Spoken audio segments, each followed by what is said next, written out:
Hey guys, let's get ready with me. I am Barsa.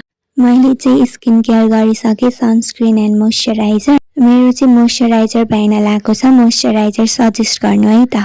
So this is the t-shirt I am gonna wear and this is the pant I am gonna wear.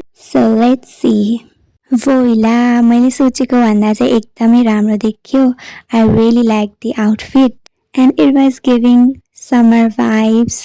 यो pant चाहिँ मेरो birthday gift थियो के अनि अस्ति नै यति loose हुन्थ्यो आज लगाउँदा चाहिँ ठिक्क भएछ. रेडी हुँदै गर्दा गफ पनि गरौँ है त. कन्टेन्ट क्रिएसन चाहिँ एकदमै सजिलो कुरा होइन के. त्यो चाहिँ मलाई कसरी थाहा भयो भन्दा आफैले बनाउन लागेपछि आफैले ब्लग गर्न लागेपछि थाहा भएको कुरा हो के. मैले मेहनत गर्छु आफ्नो कन्टेन्टमा भोइस ओभर गर्छु एडिट गर्छु सबै गर्छु के. अनि जता जाँदा पनि मैले मिनी भ्लग बनाउनु पर्छ भिडियो बनाउनु पर्छ भन्ने दिमागमा आउँछ के. तर पनि सोचे जस्तो हुँदैन. अब लाइफमा सबै कुरा हुँदैन. टिकटकमा पनि भएन मेरो र यति हुँदा पनि म कहिले पनि डिमोटिभेट चाहिँ हुँदिन किनभने मलाई एकदमै इन्ट्रेस्ट लाग्छ के भिडियोमा अनि कन्टेन्ट क्रिएसनमा. मैले चाहिँ यो काँटा किनेको थिएँ अनि अनबक्स गर्दैछु है फर्स्ट टाइम. सानोमा चाहिँ मलाई यस्तो काँटाहरू कति मन पर्थ्यो के अनि सेटिस्फाइङ माई इनर चाइल्ड जसरी के म एकदमै खुसी थिएँ.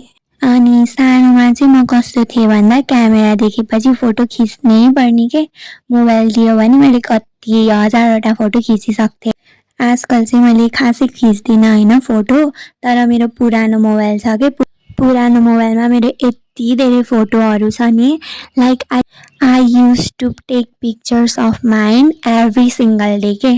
मान्छेमा चाहिँ मेन कुरा भनेको चाहिँ सेल्फ लभ अनि सेल्फ अब्सेसन हुनुपर्छ के. यति दुईटा कुरा भयो भने मान्छेले जे भने पनि फरक पर्दैन के. आफू कन्फिडेन्ट हुन पर्यो अनि आफूले आफूलाई माया गर्नु पर्यो. अनि म त एउटा कुराले दङ्ग पर्छु कि होइन स्किन केयर गरिरह मान्छेहरूले मेकअप गरिरह सोध्छन् के. Please know the difference between skin care and makeup. So गफमा म चाहिँ रेडी भइसकेँ. This is my final look. Bye bye guys. I hope you enjoyed my vlog.